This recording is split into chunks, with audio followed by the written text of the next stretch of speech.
পুরো খবর শিরোনামে শুনছিলেন। রুদ্ধশ্বাসের প্রায় 16 ঘন্টা পর প্রেসিডেন্ট ইব্রাহিম রাইসির খোঁজ পেল ইরান, তবে বিধ্বস্ত হেলিকপ্টারের ভেতর মরদেহের বেশে। ওই দুর্ঘটনায় মৃত্যু হয়েছে দেশটির পররাষ্ট্রমন্ত্রী সহ আরও 8 আরোহীর।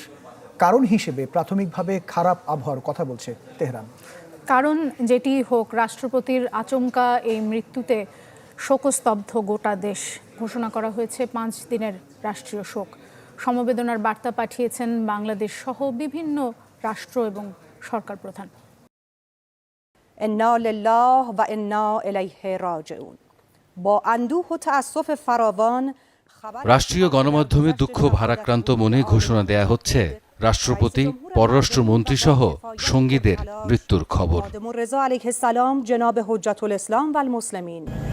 আজারবাইজান সীমান্তে আরাস নদীর উপর একটি বাঁধ উদ্বোধন শেষে হেলিকপ্টারে তাবরিজ শহরে ফিরছিলেন ইরানের প্রেসিডেন্ট ইব্রাহিম রাইসি ও অন্যরা।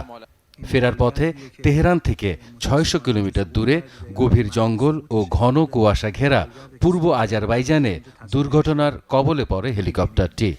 বিভিন্ন বাহিনী রাতভর চালায় যৌথ উদ্ধার অভিযান। দুর্ঘটনার প্রায় 16 ঘন্টা পর বিধ্বস্ত হেলিকপ্টারে প্রেসিডেন্ট রাইসি, পররাষ্ট্রমন্ত্রী হোসেইন আমির আবদুল্লাহিন সহ অন্যদের মরদেহ উদ্ধার করা হয়। ইরানের রাষ্ট্রীয় গণমাধ্যমে প্রাথমিকভাবে দুর্ঘটনার জন্য বাজে আবহাওয়াকেই দায়ী করা হচ্ছে। প্রেসিডেন্ট ও পররাষ্ট্রমন্ত্রীকে একসাথে হারিয়ে ইরান জুড়ে শোকের আবহ।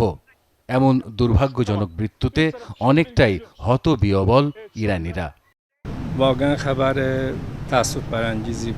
এটি সত্যি দুর্ভাগ্যজনক খবর, শুধু আমার জন্য নয়, পুরো দেশের জন্য। আমাদের ক্ষতি হয়ে গেল, দৈনন্দিন জীবন এবং কিছু প্রকল্প ব্যাহত হবে, তবে আমরা তা কাটিয়ে উঠব।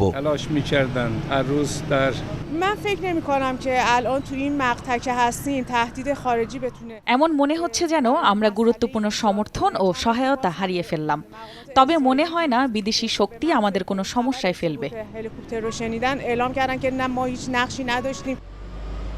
দেশটির সর্বোচ্চ ধর্মীয় নেতা আয়াতুল্লাহ খোমেনি 5 দিনের রাষ্ট্রীয় শোক ঘোষণা করেছেন। একই সাথে অন্তর্বর্তীকালীন রাষ্ট্রপতি হিসেবে ভাইস প্রেসিডেন্ট মোহাম্মদ মোখবারের নাম ঘোষণা করেন। ইব্রাহিম রাইসির মৃত্যুতে বিভিন্ন দেশের সরকার ও রাষ্ট্রপ্রধানরা শোক ও ইরানের জনগণের সাথে সংহতি জানিয়েছেন।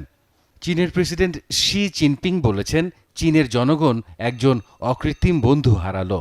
রাশিয়ার প্রেসিডেন্ট ভ্লাদিমির পুতিন রাইসিকে এক অসাধারণ রাজনীতিক আখ্যা দিয়ে বলেছেন, এই ক্ষতি অপূরণীয়। এছাড়া সৌদি আরব সহ মধ্যপ্রাচ্যের অধিকাংশ দেশ শোক জানিয়েছে। শোক জানিয়েছেন বাংলাদেশের রাষ্ট্রপতি ও প্রধানমন্ত্রীও। এছাড়া ইউরোপিয়ান কাউন্সিলের সভাপতি, ভেনেজুয়েলা, তুরস্ক, শ্রীলঙ্কা, ভারত সহ বহু দেশের পক্ষ থেকে এই দুর্ঘটনায় শোক প্রকাশ করা হয়েছে। পাকিস্তান ঘোষণা করেছে 1 দিনের রাষ্ট্রীয় শোক। এদিকে হামাস, হিজবুল্লাহ ও হুথি বিদ্রোহীরাও ইব্রাহিম রাইসি ও তার সফর সঙ্গীদের মৃত্যুতে গভীর সমবেদনা জানিয়েছে। ইব্রাহিম রাইসি সহ নিহত অন্যদের মরদেহ তাবরিজ শহরে নেয়ার পর সেখানে ময়নাতদন্ত ও প্রথম আনুষ্ঠানিক রাষ্ট্রীয় জানাজা হবে। এরপর রাজধানীর তেহরানে রাষ্ট্রীয় গুরুত্বপূর্ণ ব্যক্তি ও সাধারণের শ্রদ্ধা শেষে রাইসির মরদেহ তার জন্মস্থান মাশহাদে নেওয়া হবে। সেখানেই দাফন করার কথা আছে 63 বছর বয়সী ইব্রাহিম রাইসিকে। সারওয়ার সুমন, চ্যানেল 24।